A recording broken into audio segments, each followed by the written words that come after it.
Hey, everybody. Welcome to another episode of Your Intention Matters, the podcast. Thank you very much for joining me on this episode. My name, of course, is still Paul Madot. And today I have Mike Peters. He is president and CEO of a company called Get Beyond, coming to us from Mike. I want to make sure I get this right. Do I say is it Jersey? I want to make sure my Canadian accent gets it right. Mike, help me out with that. It's Princeton, New Jersey. Princeton, New Jersey. Well, welcome, Mike. I appreciate you being here. How are you doing? Very good. Thank you, Paul, for having me. I appreciate it. You bet. Hey, listen, Mike, do me a favor. Say hi to everybody. Provide a quick intro into yourself, and then we'll jump into your episode. Good morning, everybody. As Paul mentioned, I'm Mike Peters. I am the sort of newly installed president and CEO for Get Beyond. We are a payments company here located in Princeton, New Jersey. I am coming to Paul with an extensive background in sales management, sales leadership, and somehow or another, a math challenged guy that ended up becoming a president and CEO of a company. So thank you for having me.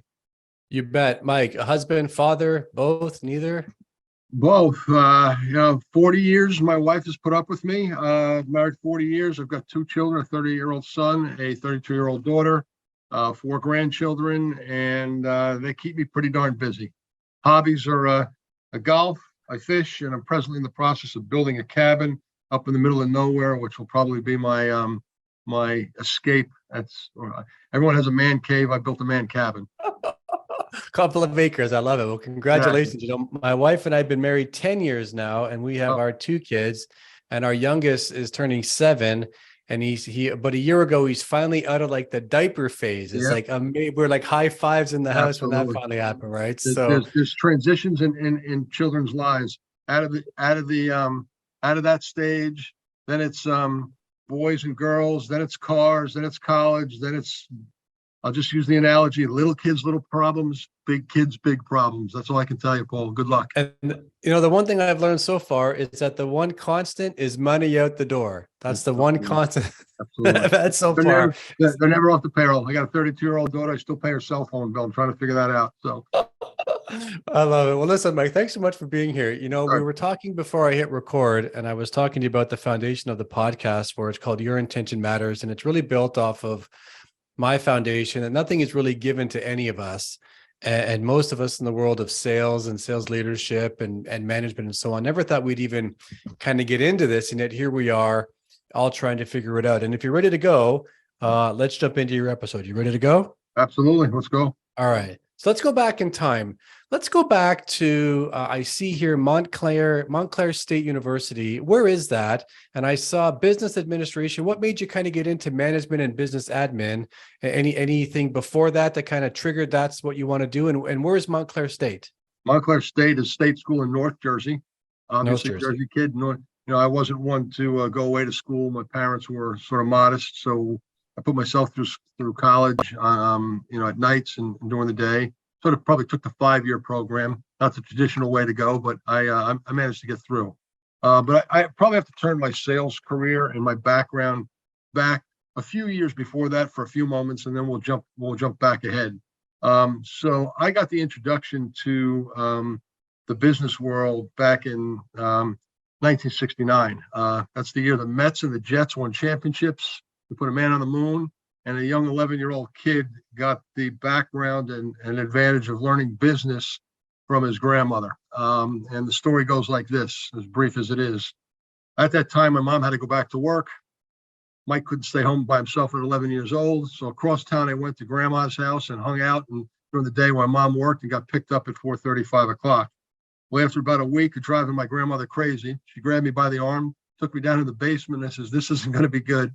And she said, "Listen," she uncovered 2 55-gallon drums of golf balls.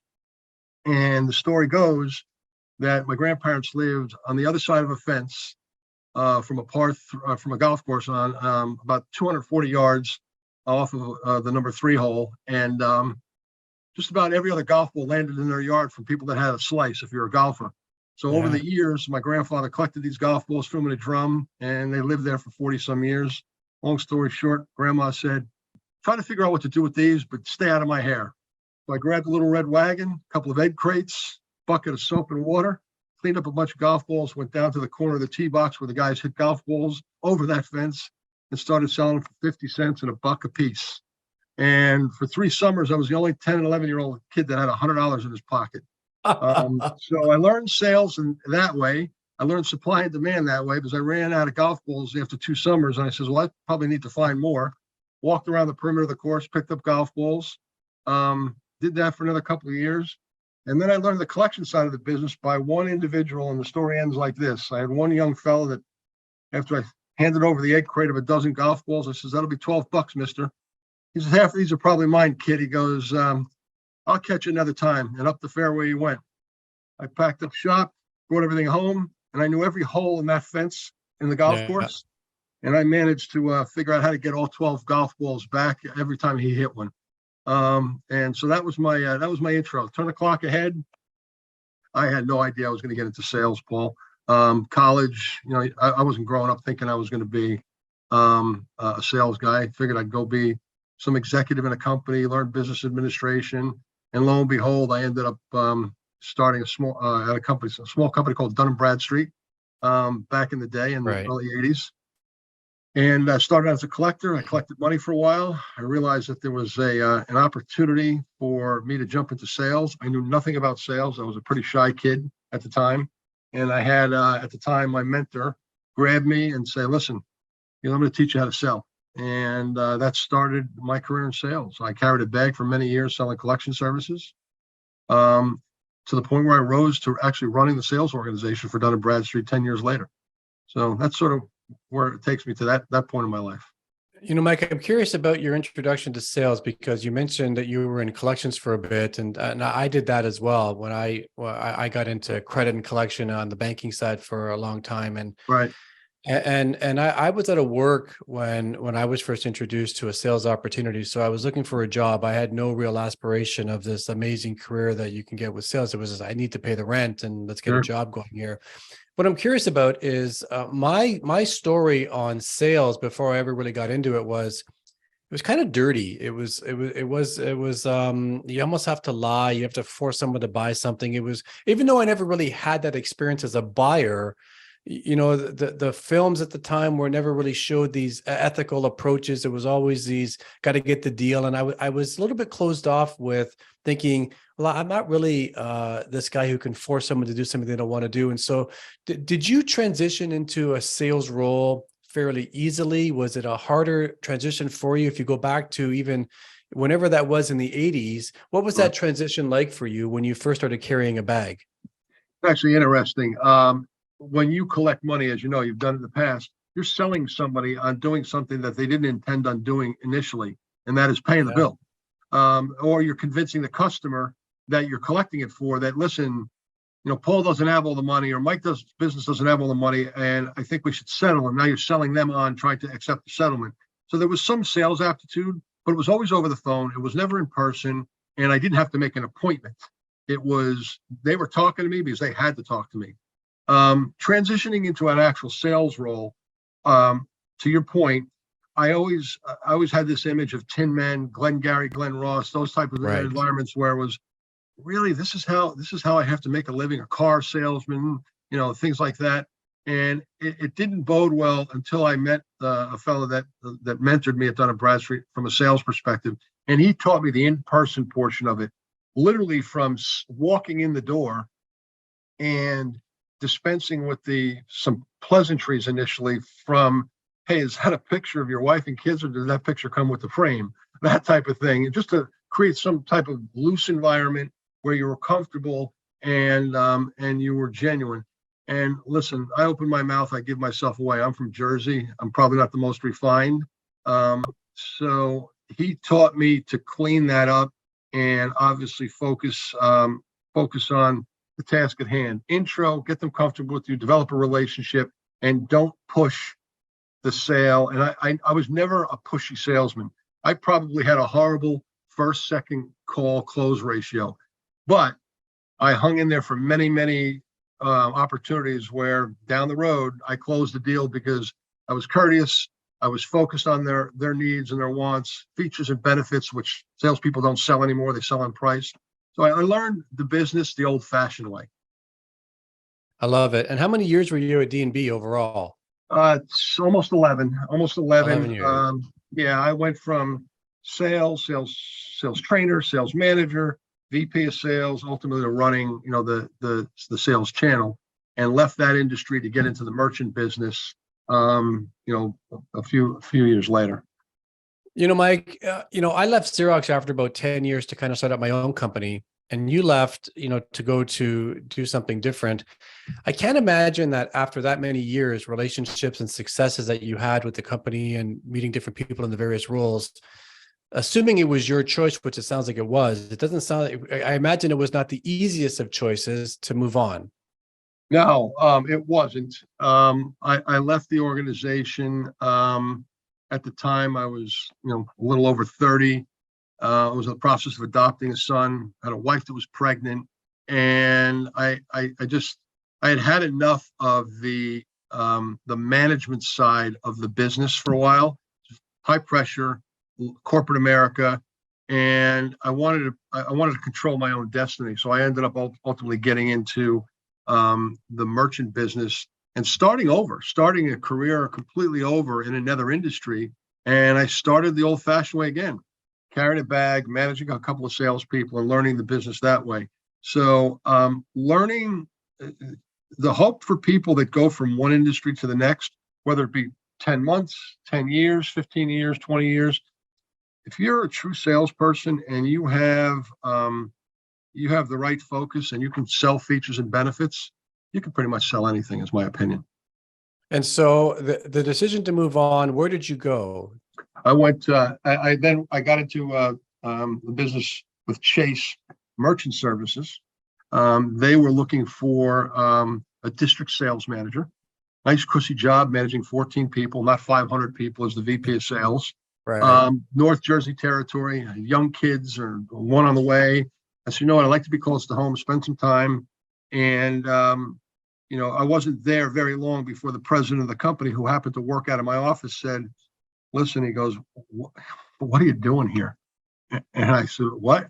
He goes, you're way overqualified for this job. He goes, what are you doing here? I says, his name was Thanasis Mazarakis, another fellow Greek. He said to me, he goes, you're way overqualified for the job. We'd like you to run the sales organization. I says, thank you, but no, thank you. I took this job for that. Very persuasive. Checkbook looked a lot better when he was persuasive. And I ended up running that district, and then ultimately over the years, and just progressed into senior sales management. I made another transition, Paul, 10 years into the merchant business. I stayed in the merchant business, but instead of running and selling in the direct sales channel, where we got leads from the bank and things like that, I was introduced to a company called TransFirst out in Long Island, and I had known a bunch of the executives there, and they said, we'd like you to come help us run the ISO channel. I says, what the heck is an ISO? And the fellow that was my boss at the time, Steve Rizzuto, taught me the business on the partner side of the channel and managing partners. And I was never very strong in math. I got an incredible indoctrination into that side of the business side of merchant services and how the ISOs made money. And I ultimately ran that channel for 10 years until we were acquired. So anybody can shift in sales, whether it be sales management, or senior management. You just have to have an open mind, and you have to stick to your core values. And that's what I've done. Mike, if I heard you correctly, my math is right. Under the TSYS/Chase umbrella, it's a better part of 2 decades. Mm-hmm. Okay, that's right. And so if you also said that TSYS acquired your division within Chase, is that correct? No, TSYS acquired a company called TransFirst. They were TransFirst. They were an independent ISO, what we would call a super ISO in the business. And TSYS was our provider. We were a customer to them. Ultimately, our CEO and our board sold to TSYS. That entire executive team left the organization. And, I was tapped to continue to run the organization on the sales side of the business. We got a new CEO of the business.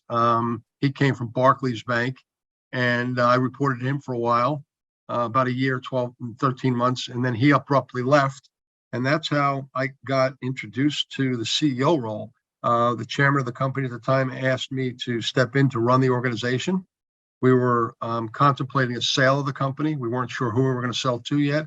We had a couple of buyers, and Troy Woods had asked me to step in and sort of hold the company together through the sale. And I did that for about 18 months while that process went on. And then subsequently, the new company took over. I stepped out. I thought I was going to retire.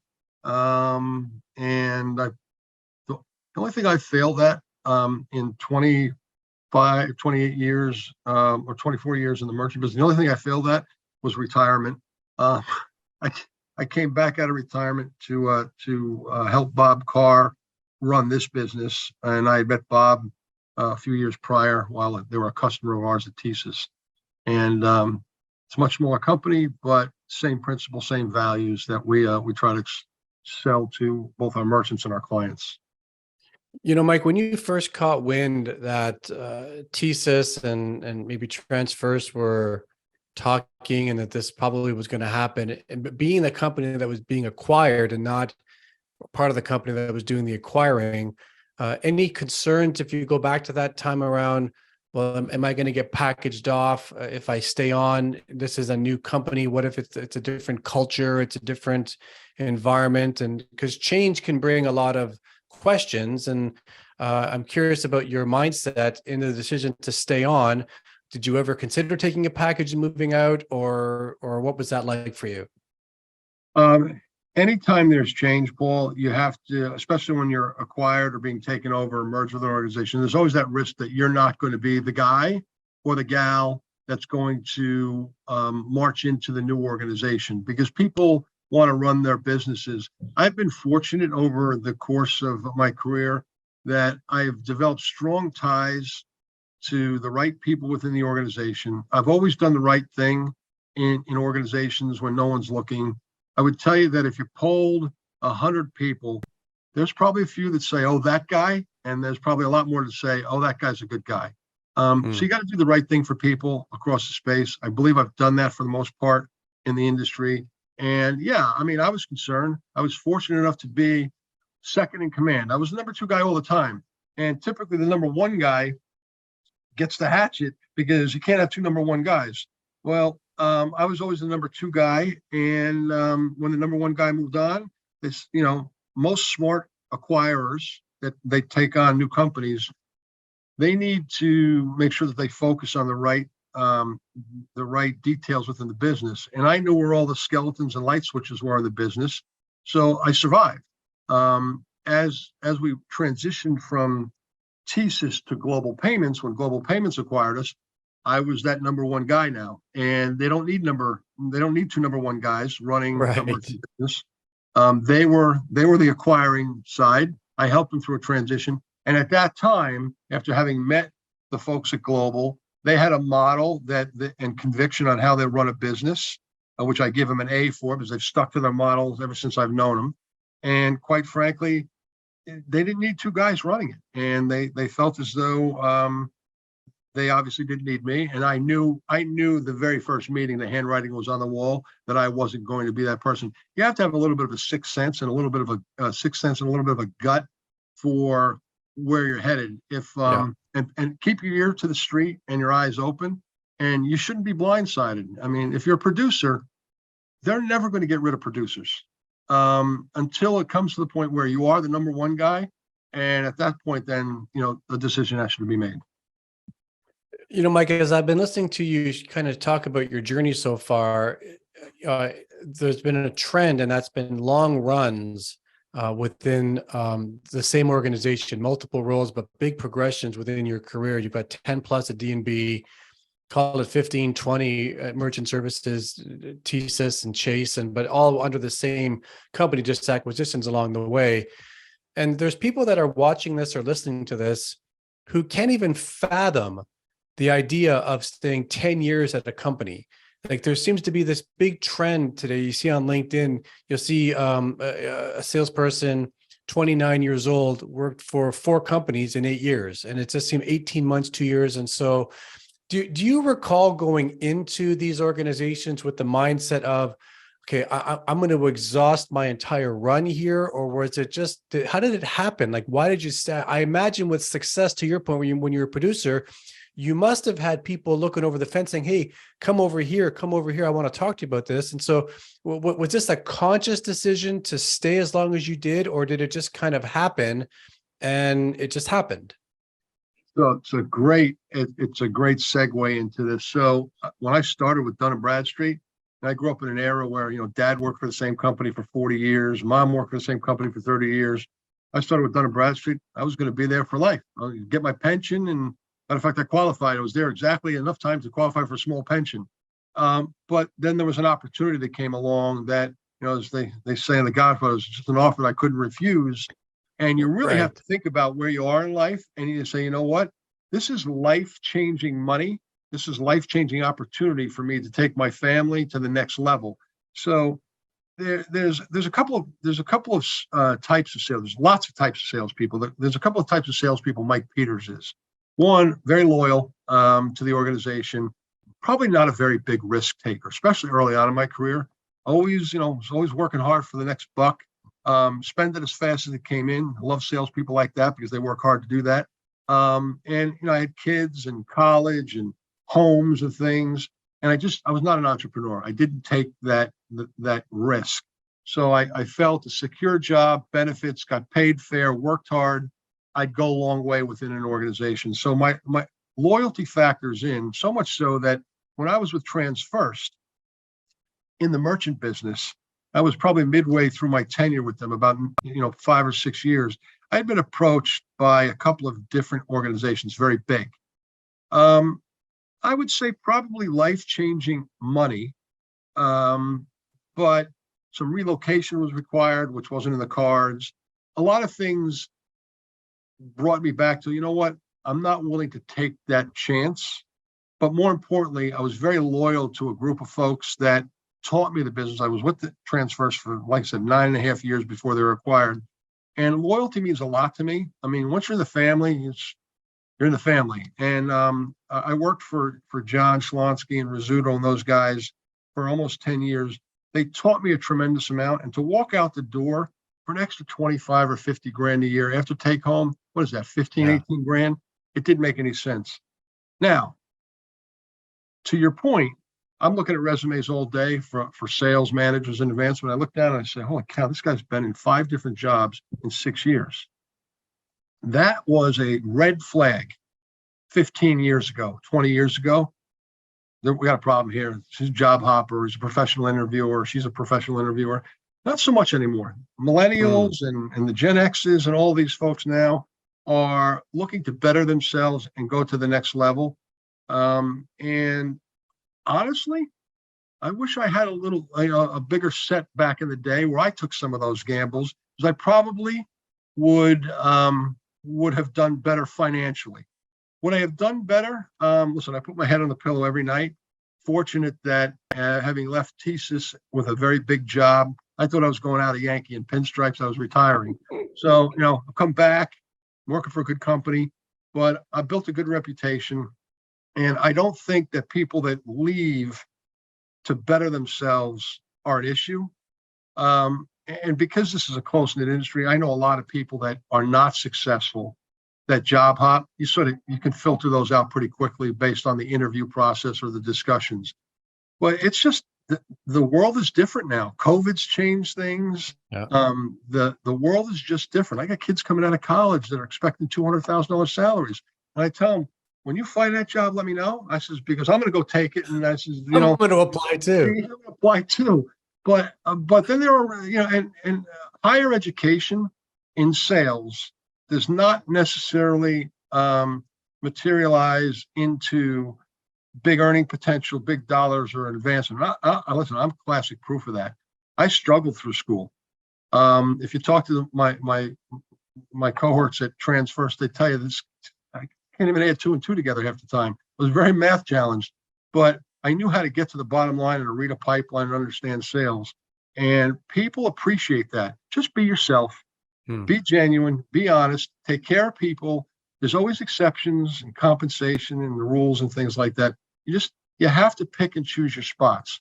But if you're not organized and you don't wake up every morning with a plan from a sales perspective, you're probably not going to be successful. You got to work hard at it. So Mike, you joined Get Beyond earlier this year as CEO. Yep. And so you're in your first 12 months. Did Get Beyond find you, or did you raise your hand and figure that out, or how did that come about? So it's a great story. So Bob Carr and Get Beyond were a customer of mine when I was the CEO at TSYS. We were in the process of negotiating a new agreement for Get Beyond, as we were the provider of services for them. And Bob invited me and a few executives to his home here in Princeton. We had a nice dinner. We chatted. Bob and I just sort of hit it off. I was very intrigued by not only, and Bob Carr's an icon of the business. He's been in the business forever. He started Heartland Payments. But the funny part is I had never met Bob Carr in 21 years of being in the business. Never until that day. What intrigued me about it was not only that he took Heartland Payments and sold it for $4.2 billion to Global Payments, but he was able to start up something else. But more importantly, Bob has a huge philanthropic passion for sending underprivileged kids to college. His foundation, called Give Back, has sent upwards to almost 1,700 kids in the last 5 or 6 years to colleges and higher education that otherwise would not be able to afford it. Parents are incarcerated, broken homes, things like that. So he has a huge philanthropic following there. Bob's 77 years old. He was looking for a successor. I had to sit out a 2-year non-compete. We sort of dated every 6 or 8 weeks over lunch, and we chatted. And he says, well, what do you want to do if you jump back into the business? He goes, I really need some sales help. I says, Bob, I don't want to be a sales manager anymore. I said, if I'm going to jump back in, I want to run something. I got a taste for it. It was sort of cool. I was never the CEO of anything before. Did it for 18 months or 15 months, whatever it is. I'd like to run the business. He was looking for a successor. So here we are. Listen, he's the majority shareholder. He's the chairman of the company. I report into the board day to day. I run the day-to-day decisions of the business. And I'm a CEO that really still understands sales pipelines. When I first came in July, the sales management team begged me not to hire a chief revenue officer. I was going to bring somebody in, and they begged me not to hire a chief revenue officer. And at the time, I said, "Okay, fine." I says, "Well, I said, be careful what you wish for." I says, because I'm your chief revenue officer. I mean, I probably, out of all the positions in the company that are not important to me right now, it's going to hire a chief revenue officer to run sales, finance, legal, operations, HR. I got that covered with the great executive team. So the sales leadership team is getting used to my style, and we've got some fixing to do here, but we're well on our way to the right path. Mike, man, what a great story listening to what you shared. I mean, you start in sales selling golf balls. Yeah. You kind of that's where you got your first taste for it. Yeah. You put yourself through college. You land at D&B, 11 years there, 20 plus years in merchant services and Chase and so on. To your point, you grew up in an era where your parents started a company and they're put out to pasture at that company 40 years, collect your pension, and that's just the way it was. Times have changed. You're very loyal. You've raised a family all between as well. Jersey boy. And so congrats on all your success. It's just such a thrill to have you on. I appreciate you making the time. This has been awesome, Paul. Thank you very much. I greatly appreciate it. Last piece of advice for everybody is just work hard, put the time in when you get into sales, and it will come. And if you don't work hard and you don't have a penchant for it, to the sales managers out there, you can't teach salespeople work ethic. You'll know right away whether or not they have a work ethic. So good luck to everybody. And Paul, thank you very much. And Mike, I've got one more question for you. If we go back to 69, you mentioned the Mets and the Jets. Were you cheering it back in the day for them, or are you a Yankees fan, or were you celebrating the trophies? No. So I'm a Met fan. Back in 1969 in the pennant race, if some of you that were around then will remember that the Chicago Cubs and the Mets were dueling it out for the pennant race. And at the time, Wrigley Field did not have lights. So in the northern New Jersey schools, they closed school down for the day games that were in Chicago because the teachers could go home and watch the baseball games. So I was a Met fan. That's amazing. I was a Jet fan, and obviously to watch the Man on the Moon, that was sort of listen, 11 years old. That was sort of a big turning point for me. And I can remember where I was when the Mets won the World Series and them tearing up the field, things like that. So yeah, I'm a New York Jets, Jersey Jets and Mets fan at this point. Well, big week for them for the Mets. They signed Verlander, didn't they? They did. Yeah. So it's ironic because I have my mom and my brother now live in Houston, and obviously with their big win this year, I sort of rubbed it in. I said, well, maybe we'll get them back next year. So we'll see. Maybe. Well, Mike, listen, thanks again for being here. I really appreciate it, man. Great story. Thank you very much, Paul. You bet. All right, everybody, we're going to wrap it up right now. Remember, your intention matters. Why? Because that's the result you'll tend to get. We're out of here. We'll do it again next week. And let's go Mets.